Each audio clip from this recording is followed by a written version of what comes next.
सोहनी की जातियों से आहत शिजा अब अपनी सारी उम्मीदें लगभग खो चुकी थी। ठीक उसी वक्त पर शार्दुल ने आकर उसे बचा लिया। इतना ही नहीं, शिजा के साथ इतने जुल्म करने के लिए शार्दुल अपनी सौतेली बहन पर इतना नाराज हुआ कि उसने भरे बाजार में सोहनी को 2 थप्पड़ रसीद कर दिए। इसके बाद शार्दुल ने वहीं काले बाजार में मिले राजा जगत प्रकाश और पार्षद नलिन का अभिवादन किया और राजा साहब को वादा किया कि वो जल्द ही उनसे मिलने पहुंचेगा। सोहनी अपनी बग्घी लेकर गुस्से में तमतमाई, वापस अकेले ही निकल पड़ी और शार्दुल बाकी सबके जाने के बाद शिजा को अपनी पिशाची ताकत से पल भर में अपने कमरे में ले आया था।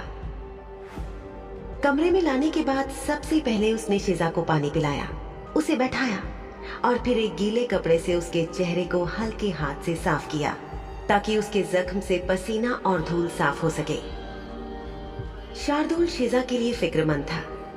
जैसे ही उसने पानी पीकर ग्लास अपने मुंह से हटाया, शार्दुल ने उससे पूछा कि क्या वो और पानी पीना चाहती थी। शिजा ने ना में अपना सिर हिला दिया तो शार्दुल ने ग्लास उसके हाथ से लेकर पास ही मेज पर रख दिया। पिछले 2-3 दिन शिजा के लिए बहुत मुश्किल रहे थे। खास तौर से आज सुबह से उसके साथ जो कुछ भी हुआ था वो सहना आसान नहीं था। उसके साथ मारपीट की गई थी। उसकी पीठ पर जो जख्म था उसमें जानबूझकर कसकर लात मारी गई थी ताकि उसे दर्द हो। उसे नीचा दिखाने के लिए बहुत कुछ गलत बोला गया था और सबसे बड़ी बात कि उसके आत्मसम्मान को चोट पहुंचाने के लिए उसके गले में कुत्ते वाला पट्टा डालकर उसे बाजार में घुटनों के बल घसीटते हुए घुमाया गया था। शिजा ने ये सब सहा था। हालांकि उसके आंसू बहे थे और उसे बहुत तकलीफ हुई थी, लेकिन वो बिना प्रतिरोध के चुपचाप ये सारे जुल्म सहती रही थी। लेकिन इस वक्त उसे ऐसा लग रहा था जैसे उसके सब्र की सारी दीवारें एक साथ ढह गई हो।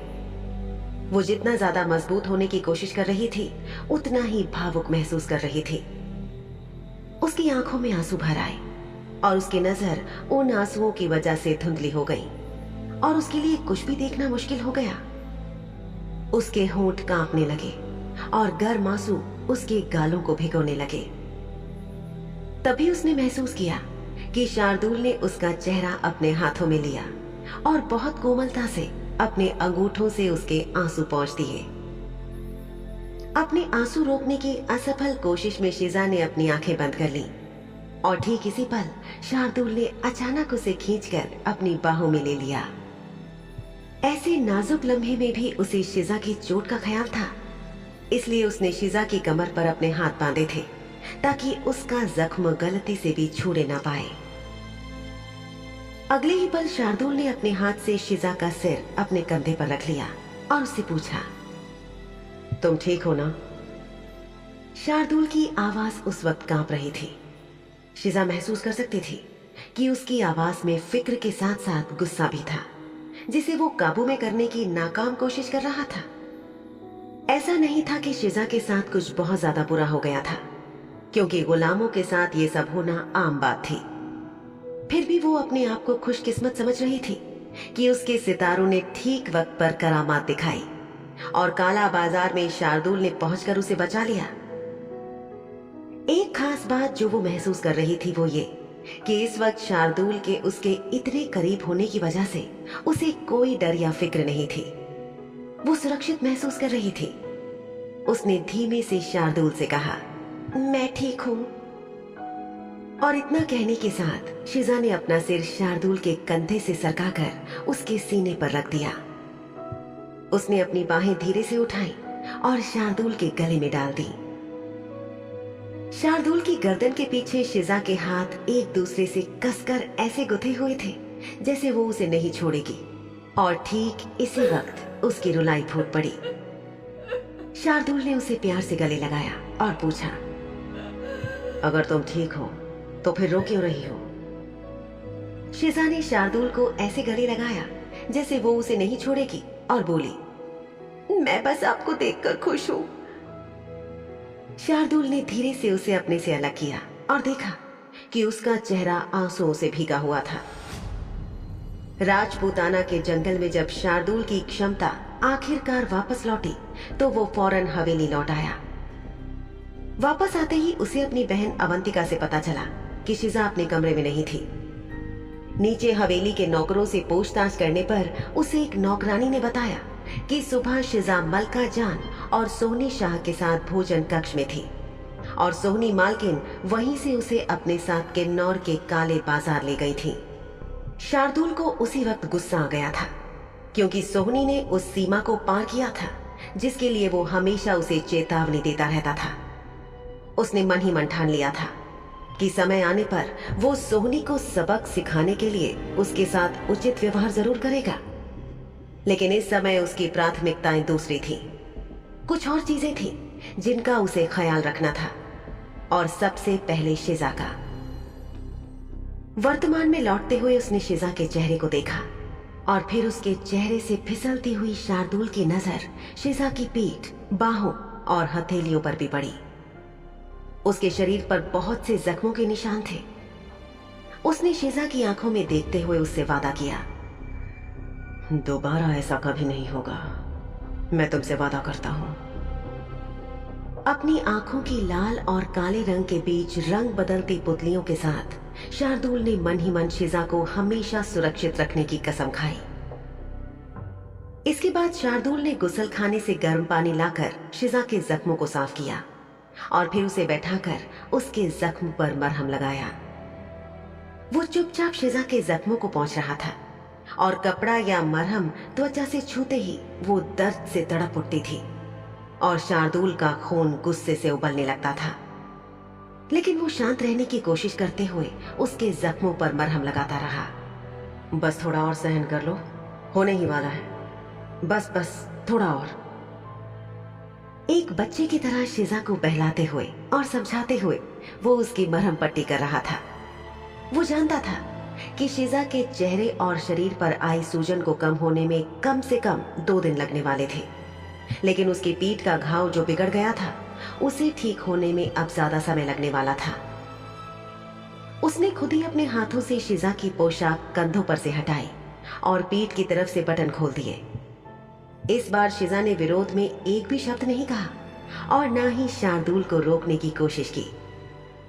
शार्दुल उसकी पीठ के जख्म को भी साफ करता रहा और मरहम लगाता रहा, लेकिन शिजा बुत बनी चुपचाप बैठी रही जैसे उसे सांप सूंघ गया हो।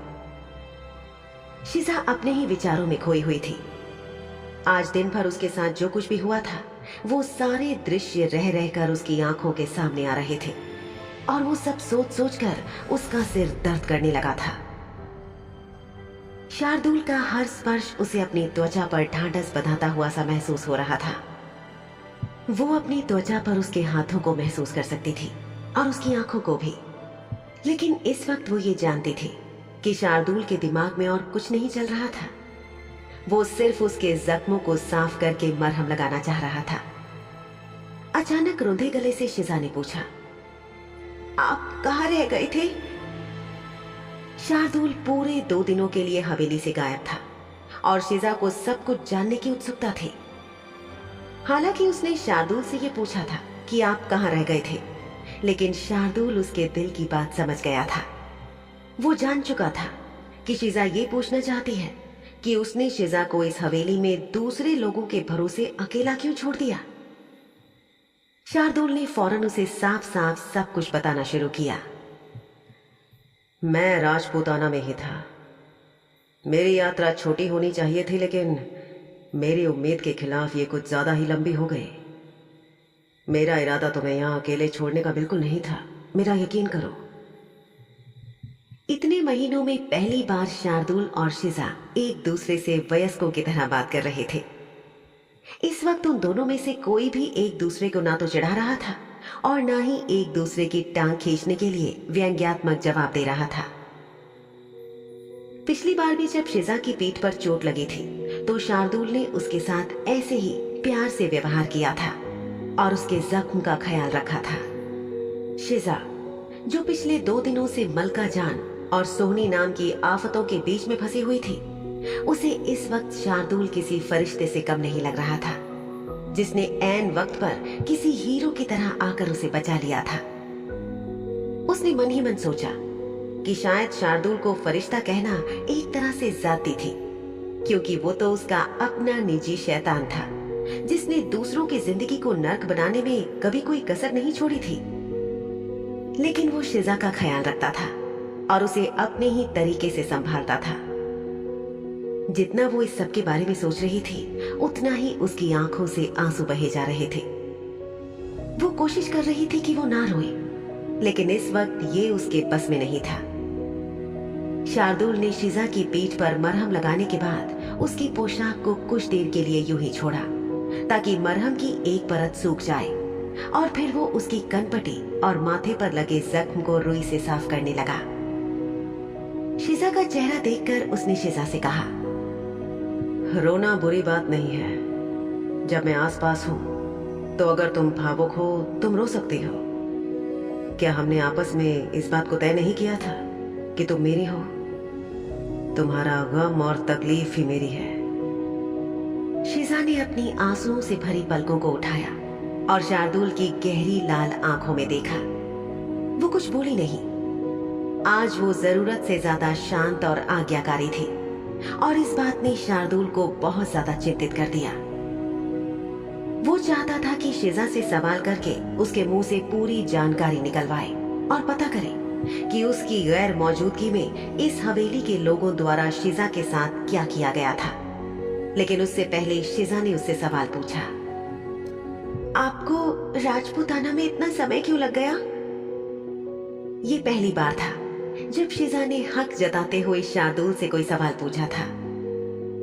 आंसू भरी आंखों के साथ साथ शिजा की नाक और गाल भी रोने से लाल हो चुके थे और वो बहुत प्यारी लग रही थी। वो अपने आंसू रोकने की कोशिश कर रही थी।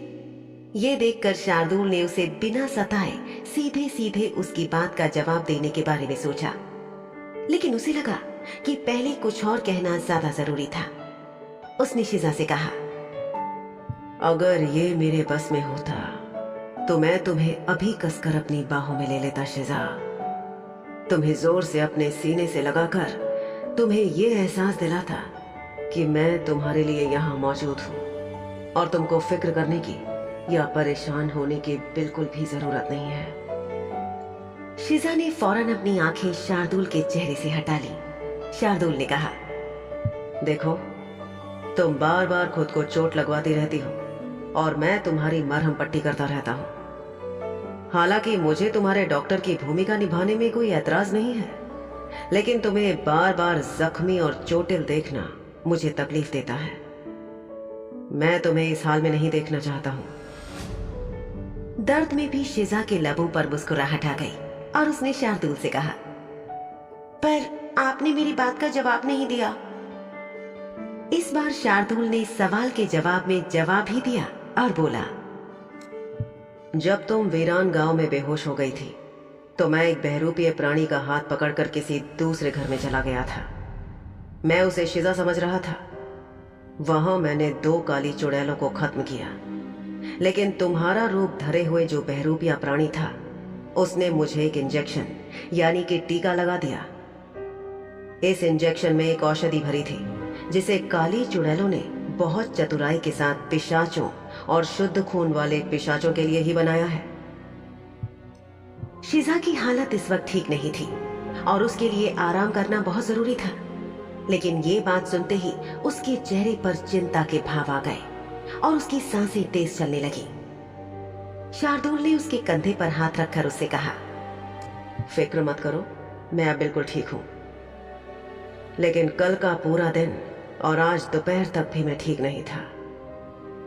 जब वो औषधि मुझ पर आजमाई गई थी तो मुझे लगा था कि शायद मुझ पर उसका कोई असर नहीं हुआ है, लेकिन उस औषधि के असर से मेरी पिशाची रफ्तार वाली क्षमता बुरी तरह से प्रभावित हो गई थी।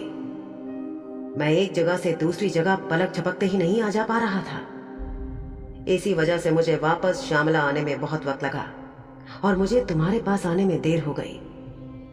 पर फिक्र मत करो, अब मैं ठीक हूं। अच्छा मुझे बताओ, सोहनी ने तुम्हारे साथ क्या किया? शिजा को नहीं पता था कि वो इस बारे में बात करने में सहज थी कि नहीं। वो किस मुंह से बताती कि भोजन कक्ष में उसके गले में कुत्तों के गले में बांधने वाला पट्टा बांधकर उसे हवेली से बाहर बग्घी तक और फिर किन्नौर के काले बाजार की गलियों में घसीटा गया था।